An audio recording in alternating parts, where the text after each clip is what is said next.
like in another pair of tennis shoes and you go dancing. Taking off. 3 aircraft which are in fact very similar.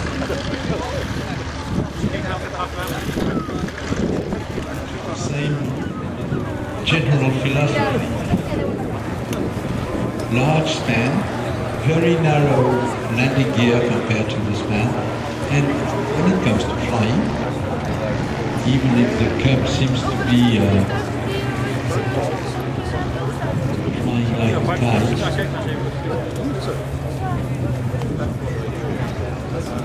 they share the same general philosophy. The Cub was designed in 1934-35 and evolved into touring because it was equipped with a very small engine. The first version was ridiculous compared that to today's average motorcycle, 35 horsepower. Gradually, the Cubs got more power, 60 horsepower and then 90 horsepower on the ground. And before the helicopter was born, the Piper Cub was the ultimate in military flying. It has been without the Cub,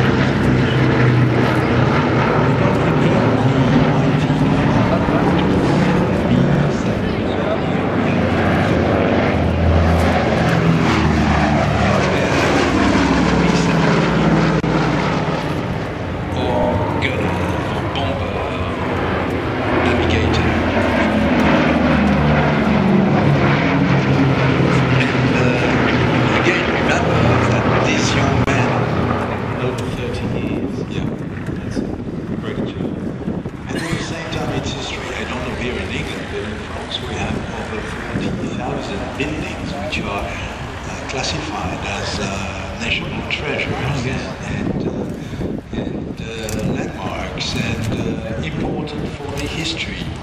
And we have everything from little farms to big castles, Versailles, and some other places. But we have one B-17 and nobody's helping. Nobody people like all of you who are here today. Look at these little guys out here.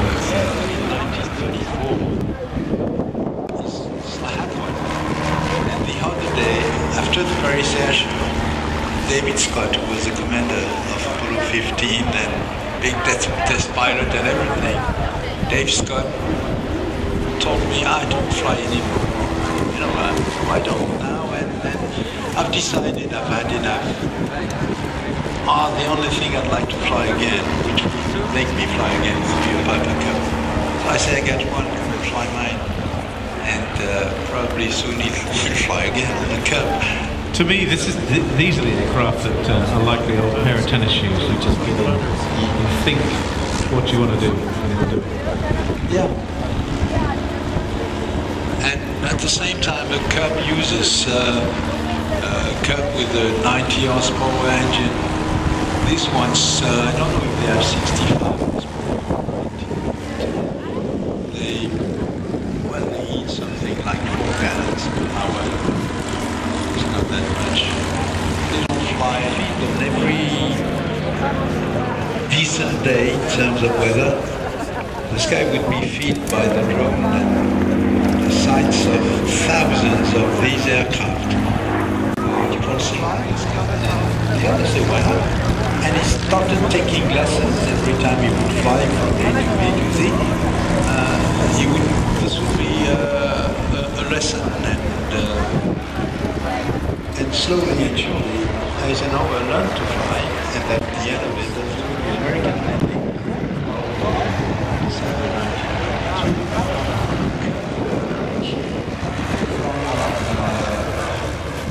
Troop carriers, landing ships, and they would have a kind of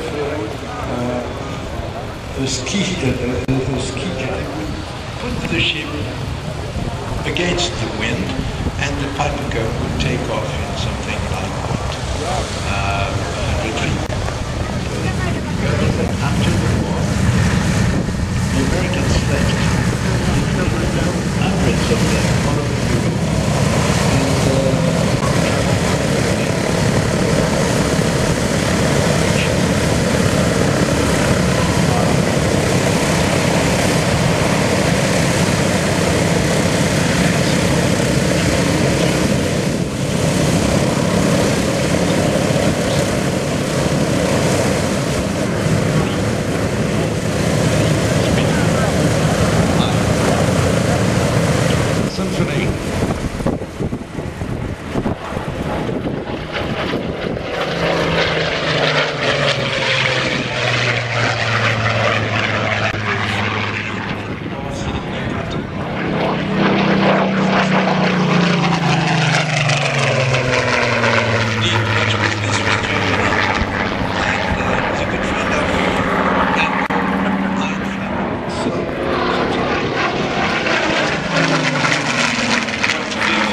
this Hurricane. It's totally different to the Hurricane, which is this very wide.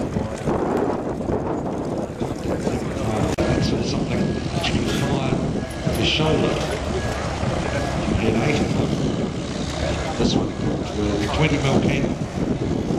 Which made a huge difference.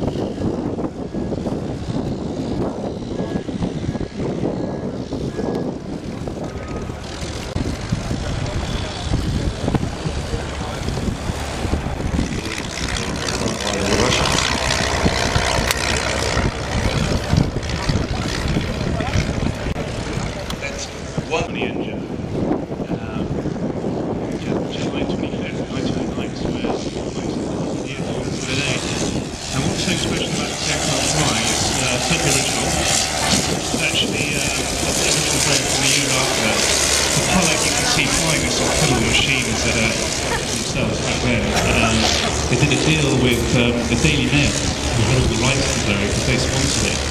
And they did a deal with the channel, but no, very, very special indeed. And this aircraft is pretty much all rudder and tailplane. There's no aileron you see. So the way he's flying is pretty much all rudder. So if he does move the control point from side to side, it actually just stops the aircraft itself. Bends it. So, and we'll often ask him how weather-wise do you need to fly this machine? I think it's just tracking when it gets cut speeds. Which engine? This is a Nome engine, 40. So, yeah, the whole engine comes around. Hello.